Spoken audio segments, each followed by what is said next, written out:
I just discovered that I can use my iPhone to record directly into my Macintosh using it as an external camera and recording into OBS. Naturally, I've got to share a bad opinion. Actually, this is an opinion on something I'm actually qualified to talk about, which is microphones, as if you couldn't tell from this gigantic thing hanging right off to the side. This is the Shure SM7B. It looks beat up because I've been using it for a decade to record audiobooks, to narrate commercials, and stuff like that. Most of my work is not worth listening to. I'll be perfectly honest. It's crap, but it's crap that paid the bills. So, there are other people who might have a question about how to record audio for such projects. And the first thing I hear is, I need to get something really nice, like maybe I can get one of them Blue Sparks. Well, actually, no, the Blue Spark doesn't exist anymore because Logitech bought Blue and decided they'd kill off all those beautiful boutique microphones. God rest your soul, Blue. You deserved better. Anyway, you can use any kind of microphone to get started as long as you have a good understanding of how to process audio. And if you don't have that, guess what? The internet's there to teach you. Hell, maybe me. I don't know. We might make some money off this. That's right. I'll sell this to Udemy. I don't care. Anyway, one of the most popular USB microphones is probably this one, and I think this is still made. And if it's not, I'm going to be, I would say I'd be embarrassed, but actually I don't care at all. The Blue Snowball. This is the blackout edition that I got from, I want to say BJ's, or you could probably find them at Costco or any other big box store, maybe even Sam's Club. This is a cardioid condenser microphone. And cardioid means that it hears everything at the front and not so much at the back. A condenser means that it's always on. It requires electricity to actually hear anything. Well, what's alternative to a condenser? Well, a dynamic microphone. This SM7B is a dynamic, a rather high quality dynamic too. I think this came out in the 70s, and it's been a workhorse in pretty much every radio broadcasting studio that's ever existed. It just does its job. It gets out the way. It captures a good sound. And if you don't like the way it sounds, you can sculpt it to be something you do like, which is actually what I've done with this. This isn't how it sounds out of the box, but I'll go more into that later. So if you're starting out, what is the best mic to get? Number one, what's within your budget? You have to figure out how much money you're willing to spend on a microphone. And if it's 50 bucks, guess what? Something like this is your best bet because it still gets a good signal, it gets a good tone, and you can work with it a little bit. Now, if you're willing to spend a little bit more and get an XLR microphone, there's a lot of good options. In fact, if you're getting an XLR to USB interface, you might as well get one that I use, the Scarlett 2i2, and you can get it in the studio package, which comes with this. It is it's a condenser microphone. It's inexpensive. I think they sell this by itself. And honestly, it sounds much better than its price would suggest. If I put up a comparison between this and the SM7 listening blind, most people will not care about the differences. They will not say, this thing is like a $400 microphone. I think this is like $150 at most. And if you don't want this, there's lots of others out there that are within that price point. Audio-Technica makes some good ones, and they're all just solid performers, every single one of them.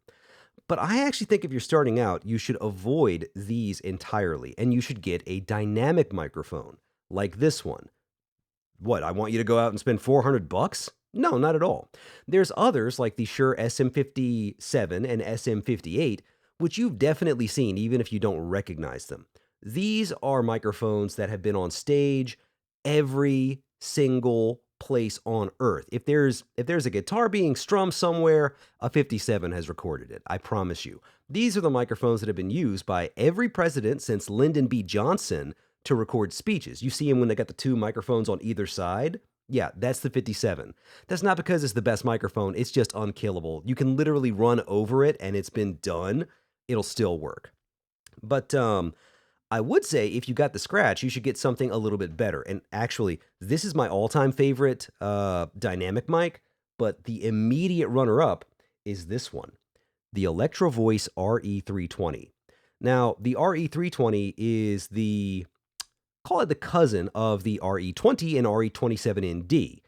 What do all these doggone letters mean? Well, don't worry about most of them. The design on this microphone actually helps to eliminate proximity effect. That's the low end buildup when you get closer to a microphone. And if you're a late night DJ from the 90s and you think that sounds good, you're wrong. That you're wrong. There's nothing else to it. You're just wrong.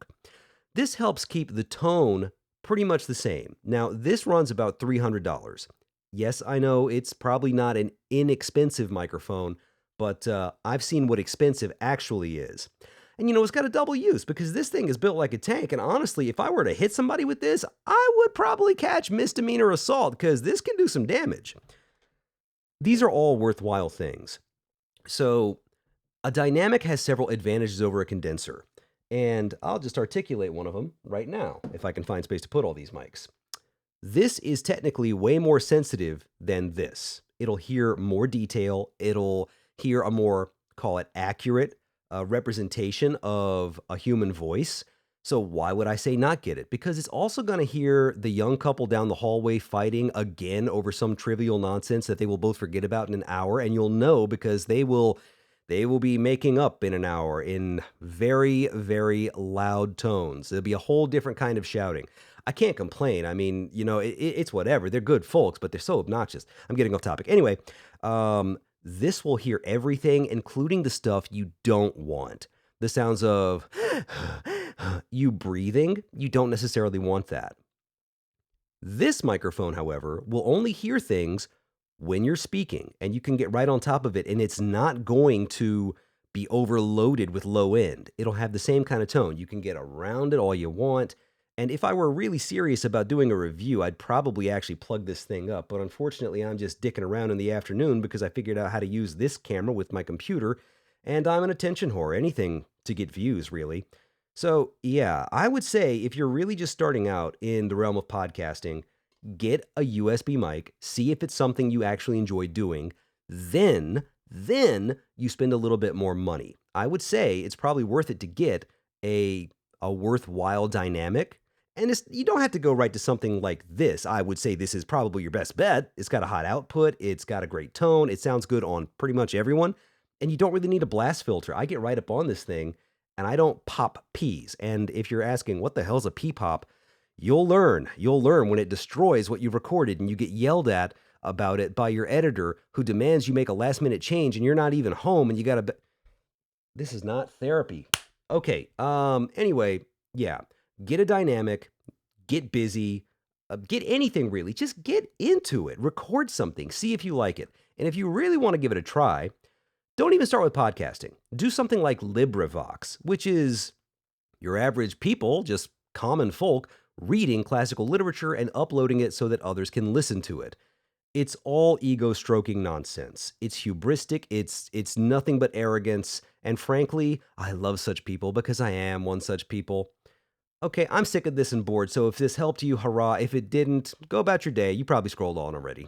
Ciao. God, what a shitty way to close. That's terrible. I'm never going to be a YouTuber. Fuck.